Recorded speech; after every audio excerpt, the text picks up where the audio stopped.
ओम शांति। आज की मीठी मुरली सार की डेट है 5 फरवरी 2021।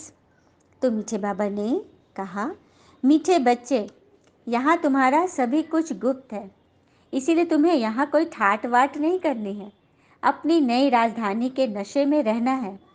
किसी भी चीज़ की जास्ती तमन्ना नहीं करनी, अर्थात आंखें किसी व्यक्ति, वस्तु, वैभव में नहीं डूबे। क्या कह रहे हैं भगवान कि यहाँ सब कुछ हमारा गुप्त है, क्योंकि नींव यहाँ पड़ रही है ना। हाँ, बीज बीज जब धरती में डलाता है तो वो कितना गुप्त होता है, उसके बार बार खोलेंगे तो उस पौधा तो पनपेगा ही नहीं। इसीलिए अभी जो पुरुषार्थ हम कर रहे हैं वो बीज रूप से गुप्त अंदर जा रहा है। कहाँ जा रहा है? हमारी आत्मा में। आत्मा का पुरुषार्थ, आत्मा तो दिखाई नहीं देती। तो यहाँ हमें कुछ भी वैसा कुछ कर्म नहीं करने हैं, जास्ती किसी चीज़ का ख्याल नहीं करना है, और अपनी नई सत्य की राजधानी के नशे में डूबे रहना है। जैसे कि कोई मकान बनता है तो पुराने घर से ऐसे ही दिमाग हट जाता है, और नए घर की तरफ ध्यान होता है ना कि हम ऐसे पर्दे लगाएंगे, ऐसे पेंट होगा, ऐसे चीज़ें रखेंगे, फर्नीचर।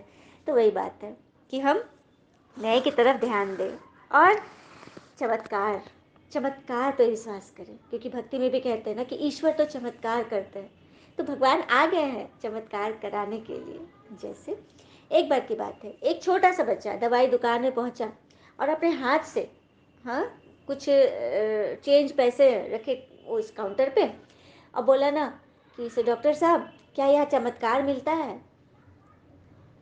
तो दुकानदार बोला कि चमत्कार, उसको समझ नहीं पाया। तो बोला कि कैसे, क्यों बेटा? तो नहीं, मेरी बहन बहुत बीमार है, उसके ऑपरेशन के लिए पैसे चाहिए, लेकिन घर में पैसे नहीं है ना। तो मम्मी कह रही थी ना कि अब तो इनको ईश्वर का चमत्कार ही बचा सकता है, तो मुझे लगा कि चमत्कार आपके यहाँ मिलता होगा, इसीलिए मैं आया हूँ। तो ये बात सुनकर दुकानदार की तो आंखें नम हो गई। लेकिन उस दुकान में एक सज्जन भी खड़े थे जो कि पेशे से डॉक्टर थे, बहुत बड़े। उन्होंने जब ये बात सुनी तो वो बड़े बच्चे के पास गए और पूछे कि क्या बात है, कहाँ है तुम्हारी बहन? तो उसने बताया कि मेरा यहाँ घर है। तो वो डॉक्टर साहब वहाँ गए उसके घर और सब बात पूछी, और फिर उस बच्ची का इलाज करवाया। हाँ, और जब बिल आया लंबा चौड़ा, तो उसके पिताजी ने कहा कि बिल तो मैं अभी नहीं चुका पाऊँगा। तो डॉक्टर ने कहा कि आपका बिल आपके बच्चे ने चुका दिया है। तो देखा चमत्कार। जब हम ईश्वरीय नशे में होते हैं ना, तो हमारे हर काम पूरे होते हैं, और यहाँ तो स्वयं भगवान आए हुए हैं। फिर आज का प्रश्न है, श्रेष्ठ धर्म और श्रेष्ठ कर्म की स्थापना के लिए हम बच्चे अपने भीतर छिपे 5 विकारों को छोड़ने की मेहनत करते हैं।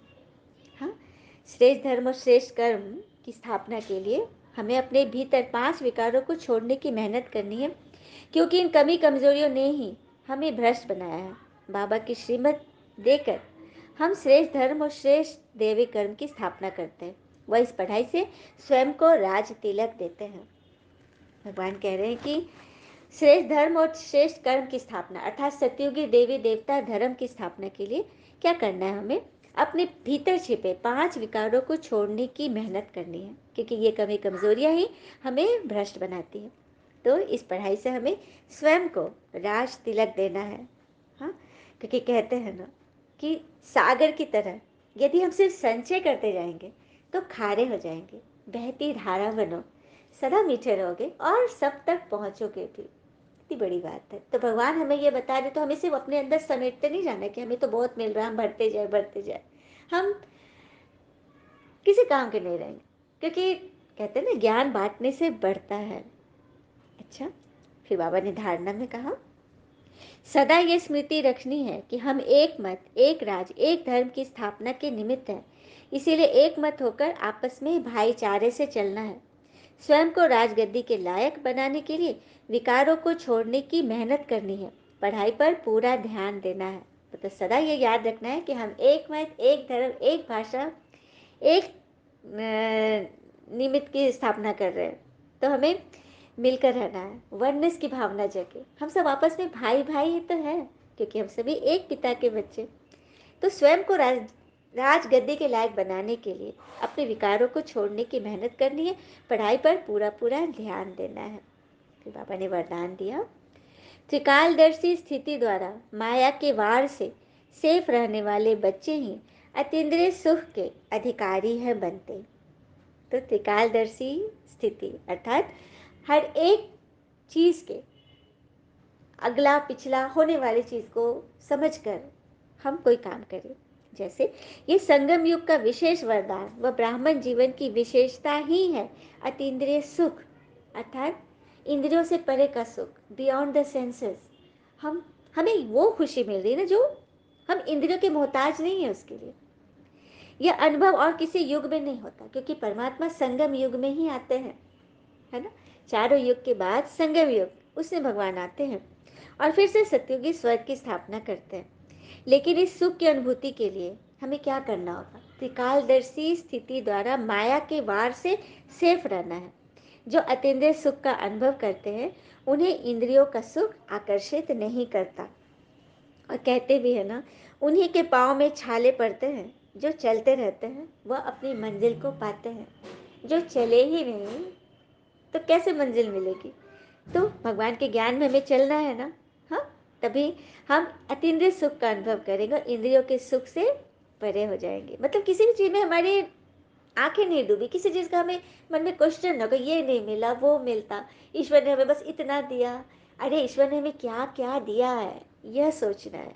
स्लोगन है, कर्म व मन से सेवा का बैलेंस हो तो शक्तिशाली वायुमंडल बना सकेंगे। कर्म व मन से सेवा का बैलेंस रखना है। कैसे रखेंगे? जब हम सोच अपना सही करेंगे। कहते हैं ना कि आपकी वाणी दूसरे तक नहीं पहुंचेगी क्योंकि वो नहीं सुन सकता है। कई लोगों को इतना अहंकार होता है कि आपकी बात को वो कहेंगे, अरे हम लोग ये तो सब जानते हैं। तो वहां पे आप क्या करो? सोच सही रखो, शुभ भावना रखो उनके प्रति, क्योंकि सोच ट्रेवल करती है और उस आत्मा तक जाएगी।